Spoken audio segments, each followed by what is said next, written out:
दोस्तों आप लोग के तो आदि होगा दोस्तों, एक स्टेज शो के दौरान डिम्पल मैडम जी कहले रही कि खाली बबुआने के राज चली। तो हम डिम्पल मैडम से कहना चाहेंगे दोस्तों कि बबुआन के राज चली तो हैरान का करी, जरिए हैरानों के नाम लेवल कर डिम्पल मैडम जी।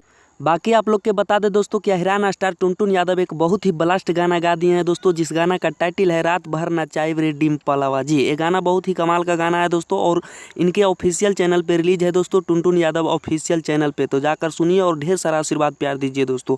और यह वीडियो आप लोग के कैसा लगा दोस्तों कमेंट में जरूर लिखिएगा। और जितने भी खेसारी लाल यादव जी के फैंस और टुनटुन यादव जी के फैंस देख रहे हैं, वीडियो को शेयर लगाइएगा दोस्तों जी, ताकि डिम्पल मैडम तक ये वीडियो पहुँच सके।